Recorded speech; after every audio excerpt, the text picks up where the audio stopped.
जय छठ माता। मैं एक कार्तिक मास व्रत के छठ के कथा सुनाने जा रही हूँ।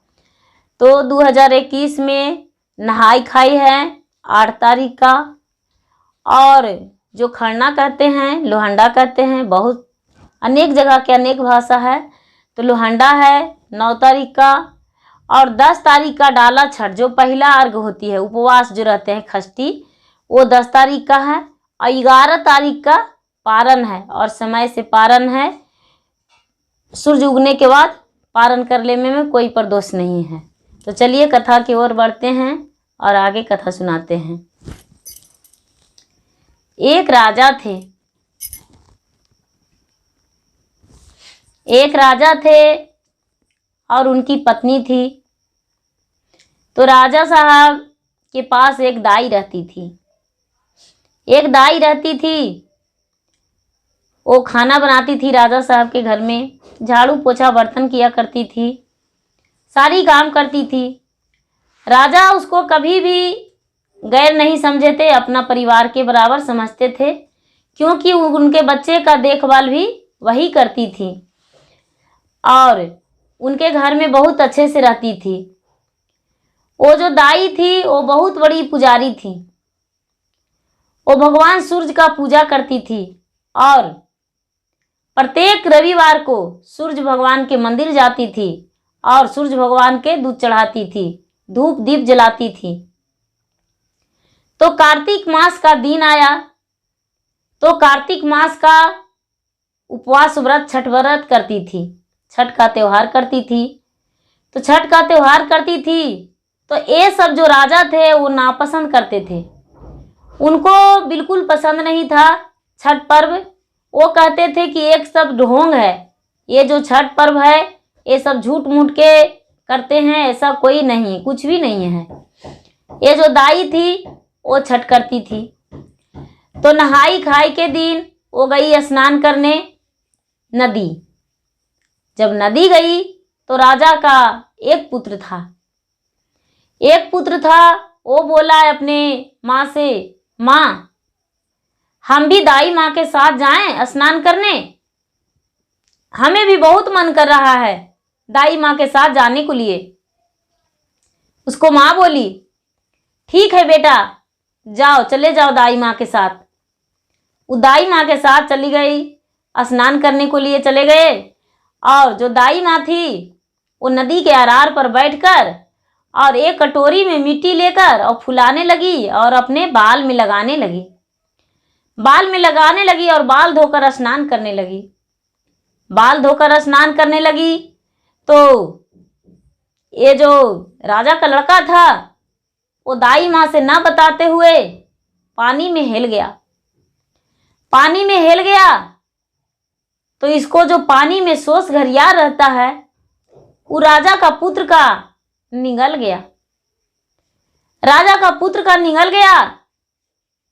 दाई माँ को नजर नहीं पड़ा कि बच्चा किधर गया।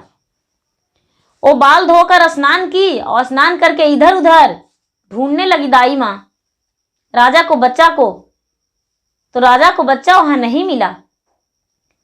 ये छटपटाने लगी, खोजने लगी। फिर इसको लगा कि हो सकता है वो बच्चा वापस चला गया होगा घर। ये प्रेम पूर्वक स्नान की और स्नान करके और राजा के घर लौट आई। तो ये जो राजा थे उनसे बोली कि राजा साहब आपका बच्चा घर आया है? राजा बोले नहीं, रानी से पूछ लो। रानी के पास गई। जब रानी के पास गई तो ये रानी से पूछी कि रानी साहब आपका बच्चा घर में आया है? ये रानी बोले नहीं, बच्चा घर में नहीं आया है। ये बेचारी जो दाई थी वो छटपटा के खोजने लगी, लेकिन बच्चा को नहीं पता चला। ये राजा ने उसको भारी घोर दंड दे दिए। बोले कि हमारा संतान के तूने जानबूझकर पानी में ले जाकर मार दी हो। यही चाहती हो कि इसका जो धन है वो मेरा हो जाए? तूने बहुत बड़ा अनर्थ की हो, और जो तू मेरे साथ की हो तुम्हारे साथ हम भी करेंगे। वो जो दाई था उसका भी एक बच्चा था, छोटा लड़का था 10 साल का। ये राजा क्या किए कि लकड़ी कटवा कर, सूखा सूखा लकड़ी कटवा कर और चिता रचवा दिए। और चिता रचवा कर और उस बच्चे को बीच चिता पर बैठा के, लकड़ी सजा के, उस पे घी छिड़क के और दाई माँ के सामने उसको बच्चे को जला दिए। बच्चे को जला दिए। ये बच्चे को अपना जलता देख वहां से दाई माँ जो थी वो जान बचाकर भाग आई। घर भी नहीं गई, वहां से आगे चल दी। लेकिन चलते चलते भी भगवान सूर्य भगवान का मन में हौसला रखी हुई थी कि हे भगवान, हे सूर्य देव, हम आपका ध्यान में हैं, मेरे बच्चा को रक्षा कीजिए, मेरे बच्चा को रक्षा कीजिए महाराज। आज मेरा बच्चा को राजा ने इस घोर दंड दे दिया है, मेरे बच्चा का अग्नि में जला रहा है, मेरा बच्चा जीते है उसका जला दिया। हे भगवान, मुझे क्षमा कर दीजिए, मेरे बच्चा का वापस चाहिए। हम राजा को बच्चा को नहीं जानते हैं, राजा का बच्चा क्या हुआ मुझे नहीं पता। ये जो रानी थी, बेचारी दाई थी, वो दाई यही बात रटते और वहां से भागने लगी तो भागते भागते बहुत दूर चल गई। तो उसका रात हो गया, जंगल मिल गया, रात हो गया तो जंगल में अपना रात बिता दी। जब सुबह हुआ तो ये सोच रही है कि हम भोजन ग्रहण कैसे कर सकते हैं। सबसे पहले तो हम व्रत में थे और दूसरी बात कि मेरा पुत्र को राजा जला दिया है, तो हम भोजन नहीं कर सकते हैं। दिन भर ये उपास रह गई। जब उपास रह गई तो अब सोचती है कि शाम हो गया तो मेरा व्रत भी पूरा हो जाएगा। जंगल में उसे एक केला का पेड़ मिला। तो इसे नजर पड़ गया कि अरे एक केले का पेड़ है, क्यों ना इस फल तोड़ के हम भगवान को भोग लगा दे, मेरा व्रत पूरा हो जाएगा।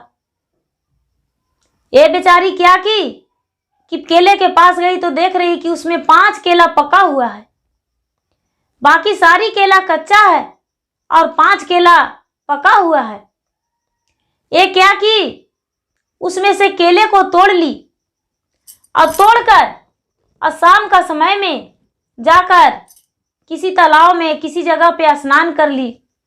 स्नान करके और जैसा वस्त्र में थी उसी वस्त्र में केले के पत्ते पे भगवान के भोग लगा दी।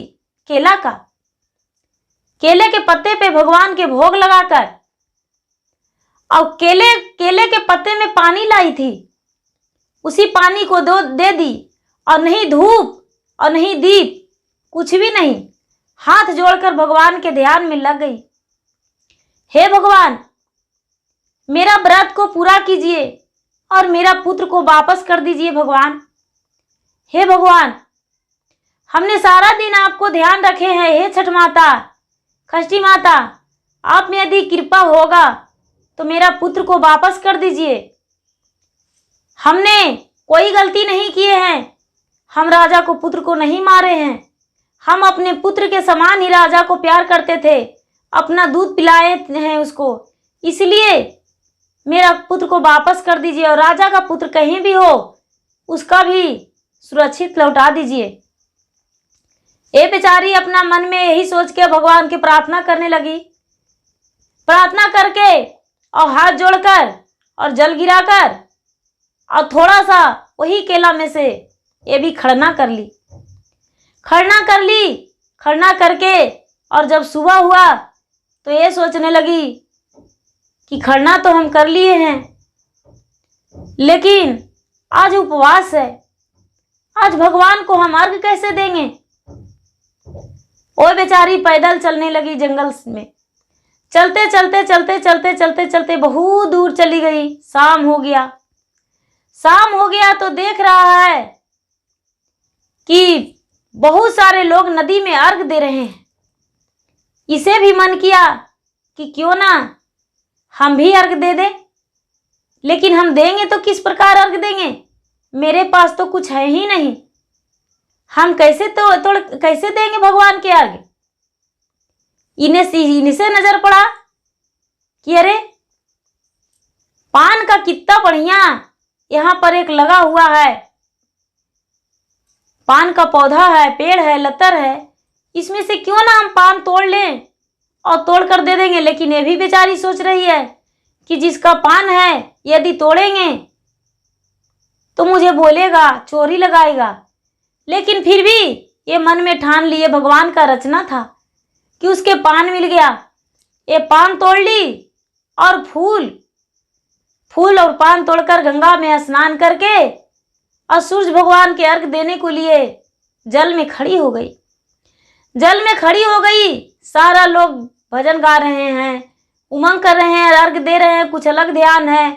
और ये झरझर रो रही है, झरझर रो रही, इसका आंखों से आंसू गिर रहा है। भगवान के ध्यान में है कि हे भगवान, आज तो हम अर्घ दे रहे हैं, लेकिन आज के बाद अर्घ नहीं देंगे, क्योंकि जो एक मेरा पुत्र था वो राजा जला दिया और उसके बाद भी हम आपको अर्घ दे रहे हैं इसीलिए कि मेरा पुत्र को आप वापस कर दीजिए। ये बेचारी ऐसा सोचकर और झरझर रो रही है, झरझर रो रही है। अर्घ देकर सारी लोग अपना घर गए, लेकिन नदी के अरार पर ही बैठी रह गई। नदी के अरार पर बैठी रह गई और सोच रही है कि हम कहाँ जाएंगे, किसके घर जाएंगे, मेरा तो कुछ है ही नहीं।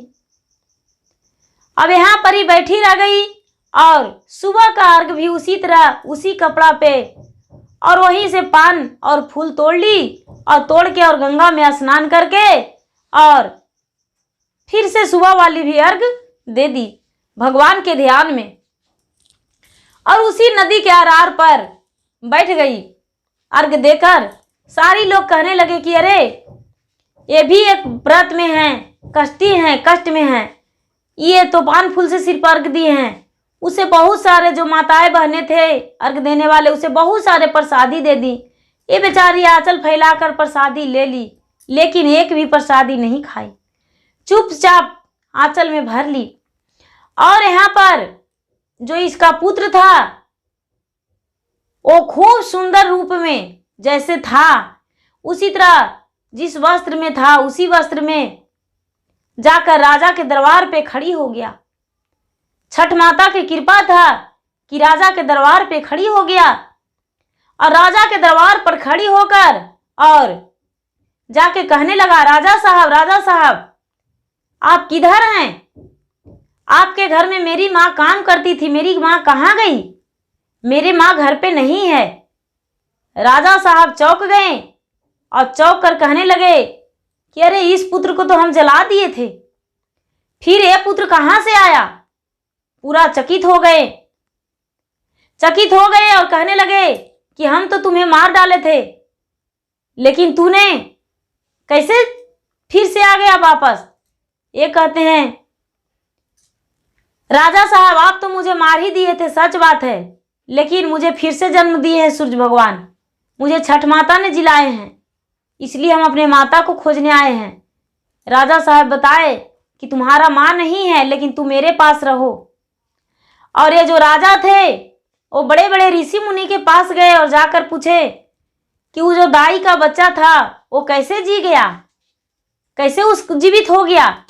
जो ऋषि मुनि थे वो बोले, राजा साहब आपने उसका समझ नहीं पाए, आप कदर नहीं किए। वो जो थी वो व्रत में थी, छठ व्रत करती थी, सूरज भगवान के अर्घ देती थी, इसीलिए उसका पुत्र जीवित हो गया। आपका कुशल यही में है कि उसे खोजिए, वो कहाँ गई है, और आप भी जो की होगी वही आप भी कीजिए।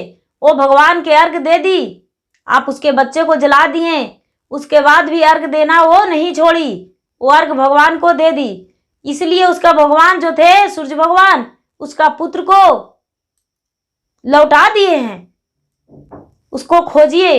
राजा जो थे वो दाई को खोजने लगे, अपने पहरेदार को, सिपाहियों को भेज दिए कि उस दाई को हमें ला के दो। जो पहरेदार थे और सिपाही थे उस दाई माँ को खोजने चले गए। चले गए। वो जो दाई माँ थी, वो दाई माँ मिल गई नदी के अरार पे। खोजते खोजते बहुत दूर जाने के बाद वो नदी के अरार पर बैठी हुई थी। उसे सिपाहियों ने बोले कि चलिए राजा साहब आपको बुलाए हैं। बेचारी डर से नहीं जा रही थी, लेकिन सिपाहियों जो थे उन्हें जबरदस्ती ले गए। जब ले गए तो दाई माँ गई तो राजा साहब बोले कि देखो, नहीं हम तुम्हें मारेंगे, नहीं कोई दंड देंगे। तूने कौन सा व्रत किया है जो तेरा पुत्र जिंदा हो गया फिर से, बताओ। ये जो दाई माँ थी वो कहने लगी कि देखिए, हमने उस दिन कार्तिक मास का नहाई खाई किए थे और आपके पुत्र उसी जगह से न पता नहीं क्या हुआ है। और कार्तिक मास का हम खरना किए, लोहंडा और उपवास किए, अर्घ दिए। ये मुझे नहीं पता कि मेरा पुत्र कैसे जीवित हो गया। वो अपने पुत्र को दाई माँ गले लगा ली और गले लगाकर और राजा को बोले कि देखिए, यदि आप भी ऐसा व्रत करना चाहते हैं तो इसके बाद चैत मास में भी छठ आएगा। चैत मास में आप व्रत कर सकते हैं और नहीं तो घुर कार्तिक में ही कीजिएगा। राजा साहब कहने लगे कि तूने तो कार्तिक मास व्रत की है तो तुम्हारे पुत्र लौटा है, हम भी कार्तिक मास का ही व्रत करेंगे, मेरा पुत्र भी लौट जाएगा। ये जो दाई थी वो बोली, राजा साहब आप तो कभी किसी व्रत को माने ही नहीं, कोई छठ तो कार्तिक व्रत कैसे। ये जो राजा थे वो कहने लगे हाथ जोड़कर कि दाई माँ, हम तुमसे क्षमा चाहते हैं, हम तुम्हें बहुत अपमान किए थे, इसलिए आज से ऐसा नहीं करेंगे और हम व्रत करेंगे। जब 11 महीना बाद आया कार्तिक व्रत तो ये राजा तो जो थे वो बहुत प्रेम से पति पत्नी दोनों कार्तिक मास व्रत किए। और व्रत किए तो जैसा ही अर्घ लेकर खड़ी हुए और भगवान को ध्यान में लगे, जैसा ही उनका पुत्र जो था वो जल से निकल गया। मगरमच्छ जो था वो उगल दिया बच्चा को और जल से निकल गया और राजा के पास आके पैर में लिपट गया, राजा के कमर में लिपट गया। राजा जो देखने लगे तो नीचे देख रहे हैं कि मेरा पुत्र है।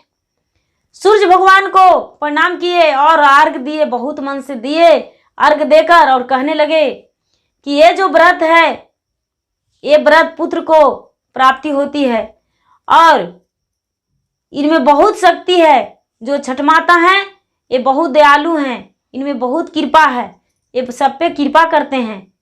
इनमें जिसको धन नहीं है उनको धन भी देते हैं, जिसको पुत्र नहीं है उसको पुत्र देते हैं, सुख संपत्ति लौटाते हैं। इसलिए सब कोई छठ व्रत कीजिए। राजा साहब जो थे वो सारे लोग को इस बात को पूरा चर्चा फैलाए और बताए और सारी लोग अपने प्रजा में, राजा साहब अपने से दान पुण्य देकर, राजा साहब जो थे 1 पैसा कभी दान पुण्य नहीं किए थे, लेकिन छठ के नाम पर उस दिन से राजा साहब दान करने लगे और छठ अपने भी करने लगे और प्रजा लोग से भी छठ व्रत करवाने लगे और सारी लोग वहाँ के जो थे वो छठ व्रत करने लगे।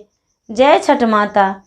जैसे उस दाई माँ पे कृपा किए उसी तरह माता सब पे अपना कृपा बना के रखिए और सबका पुत्र से गोद भरा हुआ रहे, सबका मांग सिंदूर से भरा हुआ रहे। जय छठ माता।